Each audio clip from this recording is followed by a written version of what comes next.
The Los Angeles Lakers are being sold to Josh Kushner, the brother of Jared Kushner, and Bob Iger for 12.5 billion. That's with a B, US dollars in a record-breaking price, according to multiple sources in ESPN. The businessmen were involved in the expansion process in Las Vegas, but in a stunning turn, they pivoted to making an aggressive offer to buy the Lakers from Mark Walter, who purchased a controlling interest in the team from the Buss family last year, and then for a then franchise evaluation of approximately $10 billion. So he made a $2.5 billion profit. A lifelong NBA fans were deeply honored for the opportunity to become stewards of Los Angeles Lakers, one of the most iconic sports franchises in the world. We have immense respect for the leadership and vision of Jerry and Jenny Buss, Kushner and Iger said in a statement. Our long-term commitment is to build on the foundation and compete at the highest level. And serve an extraordinary team and its fans in the city of Los Angeles. Walter, the CEO and chair of the diverse holding company TWG Global, has been the Lakers' majority owner since October, when his bid was unanimously approved by the NBA. So, just record-breaking selling prices and numbers for you guys. The Commanders was sold in 2023. They sold for $6.5 billion. Celtics in 2025 sold for 6.1. Seahawks in 2026 sold for 9.6 billion. The Lakers sold for 10 billion in 2025, and then they topped it in 2026 for selling for 12.5 billion dollars. Now, the interesting part of this story is, according to some people and some sources, depending on where you look, they believe that the Kushner family and Bob Iger and what they're doing together is they are investing in companies and in entertainment sectors that cannot be affected by AI.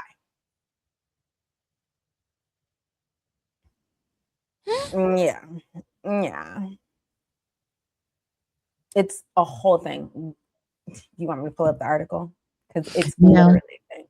You're like, no, I don't need it. Because I've been a Lakers fan. When I was a kid, the only game that I loved to play on my little Nintendo, Atari, was no, not even Atari, my Apple IIe computer. I would play Magic versus the Bird, which was Lakers versus the Celtics. The Celtics. And I was a huge Magic fan. I remember when he was diagnosed with AIDS. I remember where I was and I started crying, or HIV. I remember crying and like the whole thing. I am no longer a Lakers fan. Is my favorite sport. I like the way it dribble up and down the court. Without a basketball. But my question is this why LeBron left the Lakers? Did he hear the blood in the water? And I mean, it's so weird to me that you can sell a team, because I think of teams of being almost like ambassadors for the state. Like it's a way to bring in visitors, sell obviously merch, all of that with the name of the state, the city, that. It's become something that you're proudful in. And now that it's become such a corporation and all of these different websites that are offering gambling, and it just seems like it's now at a point that it's no longer a game of skill, that it's now a game of profit and business. It's no longer entertaining. It's, and the decline has been coming, right? But because I don't feel like there's been a real big superstar player other than LeBron. What's that light-skinned boy from the Anthony Davis? That's what I was gonna say. With the unibrow? The Mellows, there's the other one from, gosh, he's from North Carolina. Why can't I think of him? He's got the pretty wife with the kids. From the Golden State Warriors. Oh, Curry. But see, I group all of them in the same, era of like the Carmelos, the LeBrons, the Draymond Greens, the Big Baby Davises, the Paul Pierces, the Kobe's. Ray Allen, Kobe, Chris Bosh, Chris Paul, Like all of nobody's them. buying jerseys anymore. Nobody's that invested anymore. Well, first of all, they not selling authentic jerseys. All of these are swingmans anyway. I'm not buying that. I'm not They're buying buying that. it from Actually, you're Kushner. absolutely right. But I also feel like social media plays a part in it, right? What's his face? With the baby mama, he was on starting five.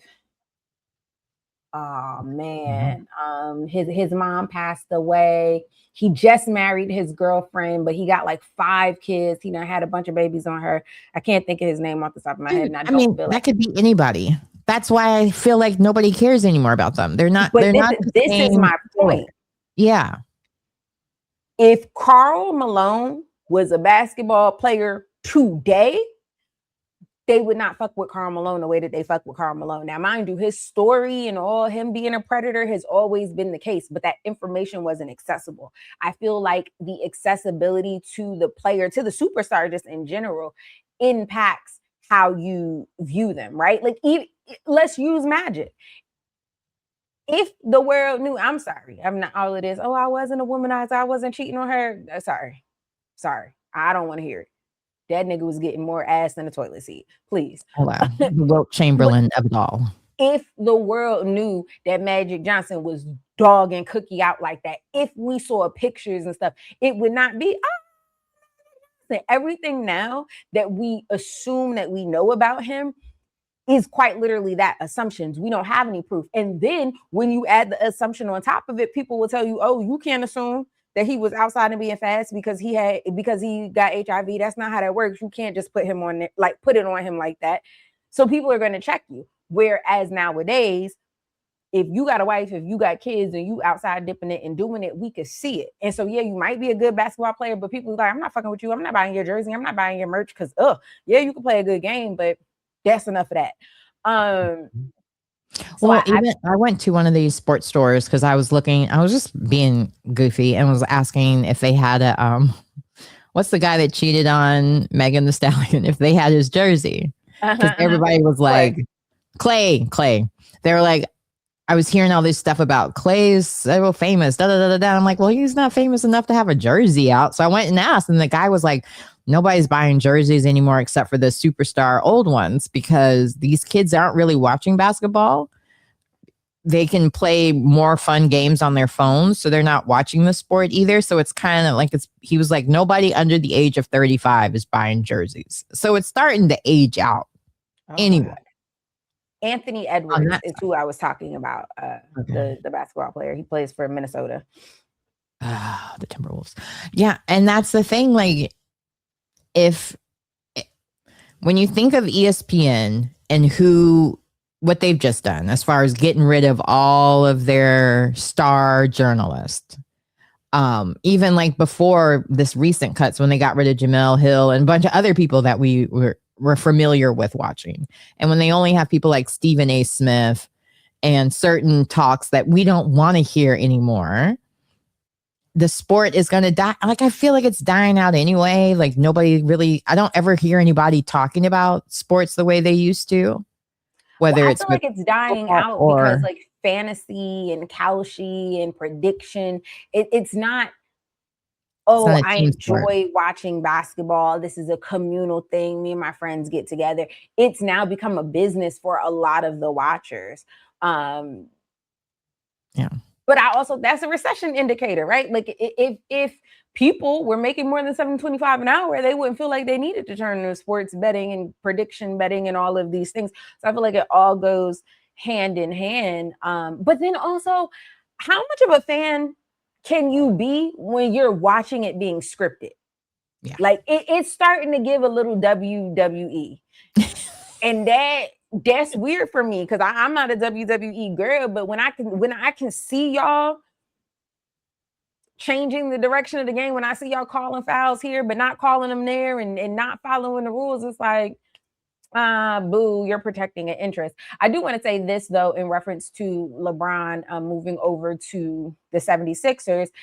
The 76ers is owned by the same people that own the Commanders.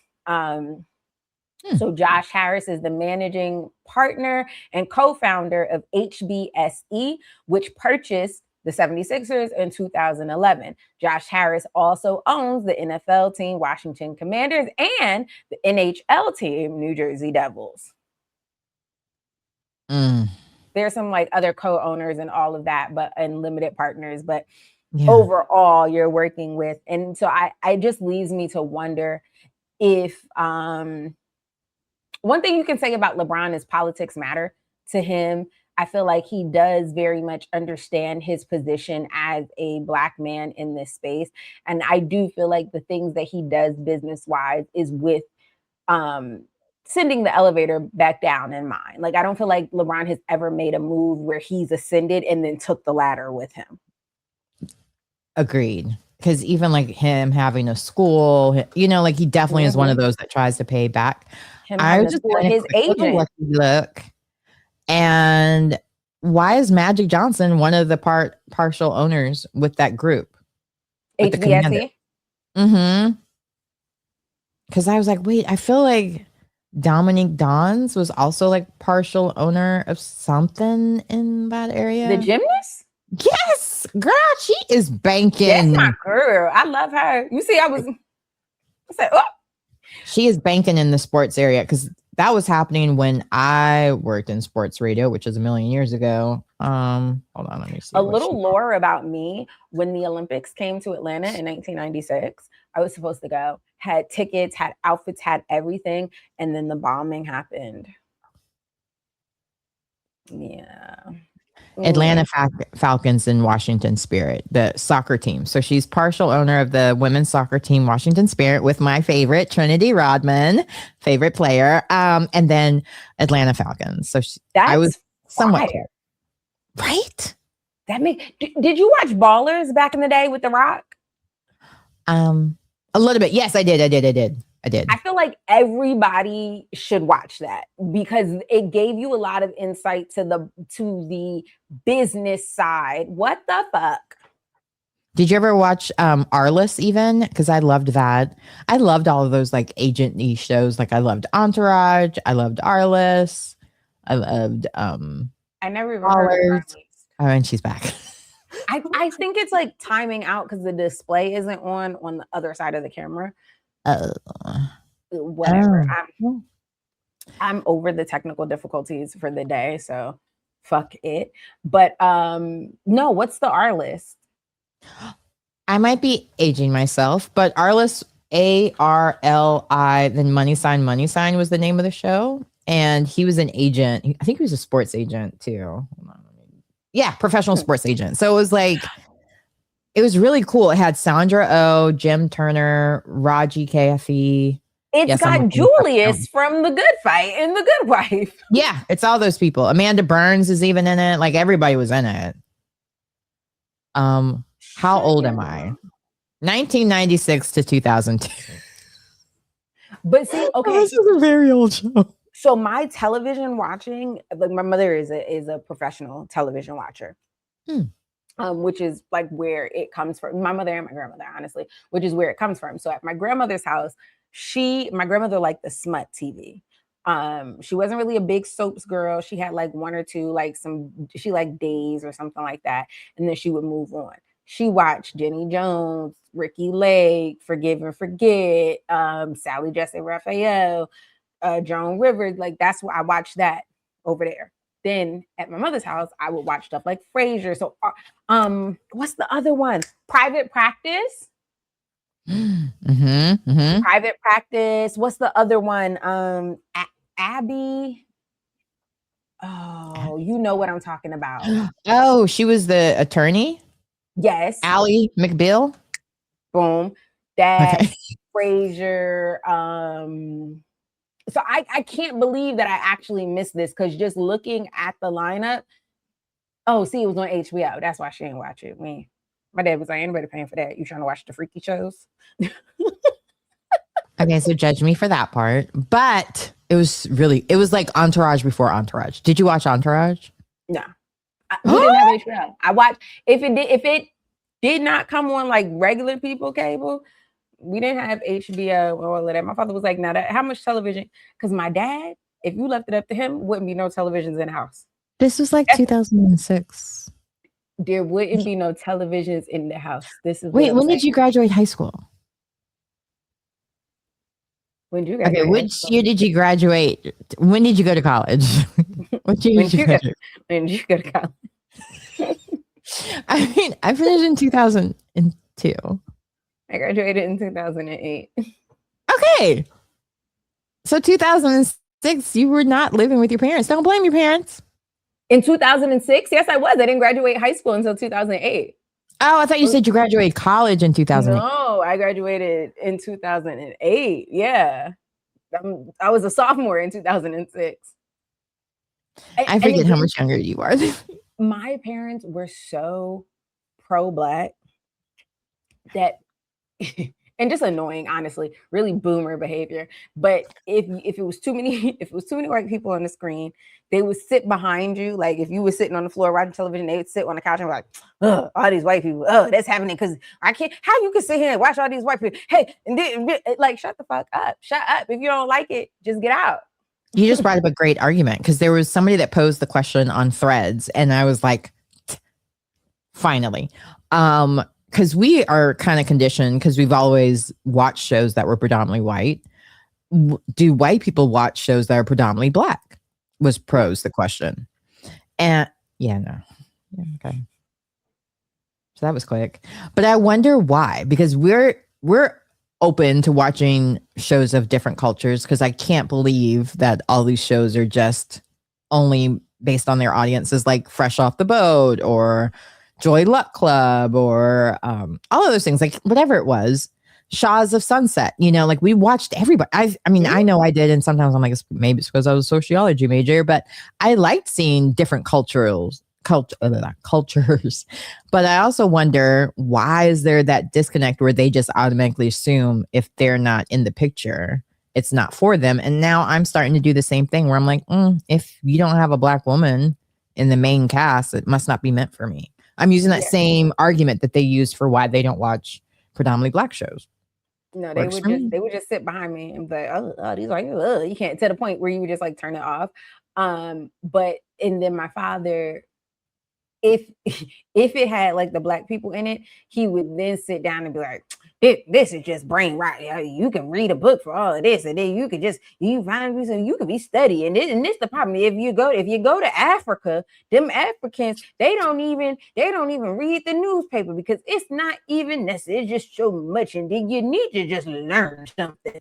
And like it's Saturday morning, I'm watching cartoons. If you could fuck off, that'd be great.